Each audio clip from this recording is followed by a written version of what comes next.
Assalamualaikum warahmatullahi wabarakatuh.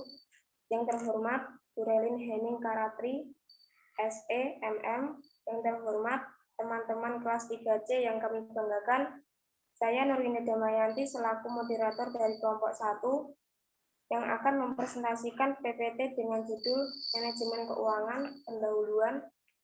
Waktu dan tempat dipersilakan. Kelompok 1 mempersembahkan Manajemen Keuangan Pendahuluan. Disusun oleh 1. Nurina Damayanti, NIM 2020-11009. 2. Fahrul Febrian, NIM 2020-11013. 3. Tommy Tegar Putranto, NIM 2020-11020. 4. Meta Egi Rosanti, NIM 2020-11030. 5. Puji Rahmawati, NIM 2020-11033. Pembahasan. 1. Pengertian manajemen keuangan. 2. Pengertian pembelanjaan perusahaan. 3. Fungsi-fungsi manajemen keuangan. 4. Peranan manajer keuangan. Selanjutnya materi akan dibacakan oleh anggota kelompok kami. Waktu dan tempat dipersilakan.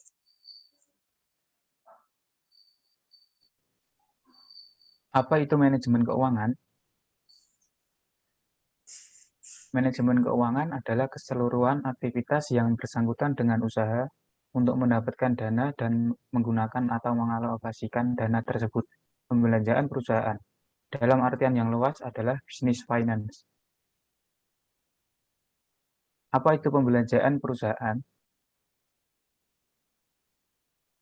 Pembelanjaan perusahaan adalah keseluruhan aktivitas perusahaan yang bersangkutan dengan usaha mendapatkan dana yang diperlukan dengan biaya yang minimal dan syarat-syarat yang paling menguntungkan serta usaha untuk menggunakan dana tersebut seefisien mungkin. Apa fungsi manajemen keuangan? Fungsi manajemen keuangan adalah 1. Fungsi penggunaan dana atau mengalokasikan dana atau use or allocation of funds. 2. Fungsi pemenuhan kebutuhan dana or obtaining of funds. Fungsi penggunaan dana atau mengalokasikan dana atau use or allocation of funds dapat diartikan manajer keuangan harus mengambil keputusan pemilihan atau keputusan alternatif investasi. Pendanaan atau financing or obtaining of funds dapat diartikan manajer keuangan harus mengambil keputusan pemilihan atau keputusan alternatif pendanaan atau financing decision.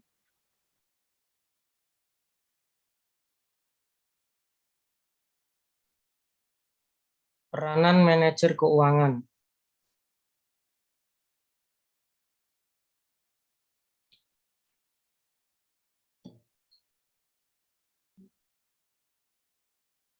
Peranan manajer keuangan adalah manajer keuangan atau manajer perusahaan memiliki peranan bertanggung jawab atas pengambilan keputusan penting mengenai investasi dan pendanaan.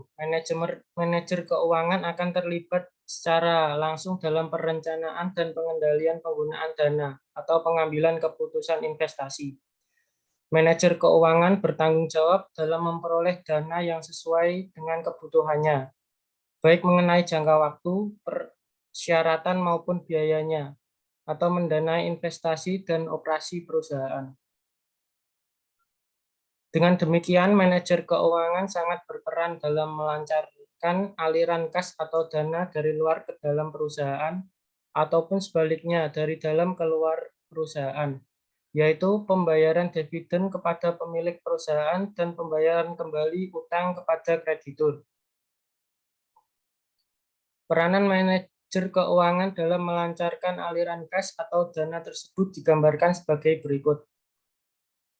Penjelasan. 1. Kas diperoleh dengan menjual financial asset atau saham, obligasi, dan sekuritas lainnya. atau mendapatkan kredit dari bank atau sumber dana lainnya. Panah nomor 1. 2. Dana yang diperoleh dari pemberi dana digunakan untuk membeli real asset yang digunakan dalam operasi perusahaan. Panah nomor 2. 3. Apabila perusahaan bekerja dengan baik, real asset akan menghasilkan aliran kas masuk atau cash inflow yang lebih besar daripada jumlah yang dibayarkan pada investasi permulaan. Panah nomor 3. 4. Pada akhirnya, kas tersebut direinvestasikan, panah nomor 4A, atau dikembalikan kepada pemodal yang membeli sekuritas dari perusahaan tersebut atau bank memberi kreditur lainnya. Panah nomor 4B. Keputusan investasi atau investment decision, yaitu mengalokasikan dana ke dalam bentuk-bentuk investasi yang akan mendatangkan keuntungan di masa mendatang. Keputusan pembelanjaan atau financing decision, yaitu memilih berbagai alternatif sumber dana yang dapat dihasilkan suatu komposisi pembelanjaan yang efisien. Keputusan dividen atau dividend decision, yaitu membagikan sebagian keuntungan perusahaan kepada para pemegang saham. Macam-macam pembelanjaan ditinjau dari sumber dananya.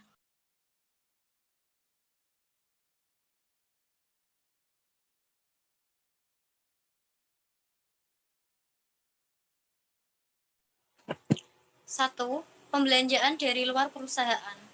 Bentuk pembelanjaan di mana usaha pemenuhan kebutuhan modal adalah diambil dari sumber-sumber modal yang berada di luar perusahaan.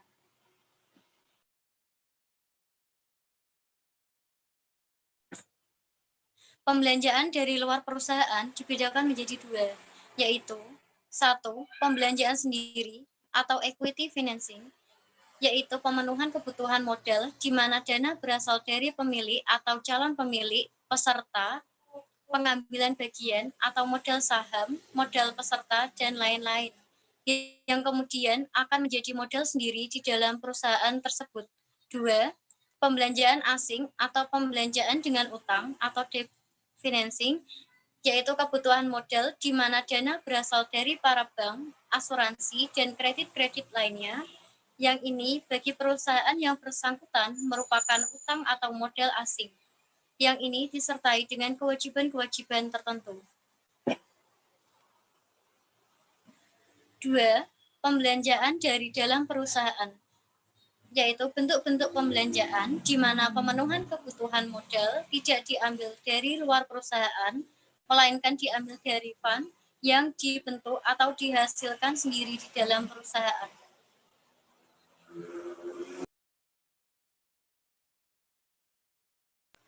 Pembelanjaan dari dalam sendiri dibagi menjadi 2, yaitu 1. Pembelanjaan intern dalam artian yang sempit, yaitu pembelanjaan dengan menggunakan laba cadangan. Laba tidak dibagi di dalam perusahaan. 2. Pembelanjaan insentif, yaitu pembelanjaan yang dilakukan dengan menggunakan penyusutan-penyusutan aktiva tetap yang sementara belum digunakan untuk mengganti aktiva tetap yang lama.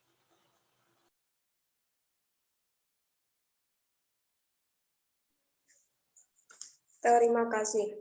Cukup sekian presentasi dari kelompok 1. Apabila ada salah kata, mohon maaf sebesar-besarnya, dan untuk sesi tanya jawab akan dilaksanakan selama perkuliahan berlangsung. Waalaikumsalam warahmatullahi wabarakatuh.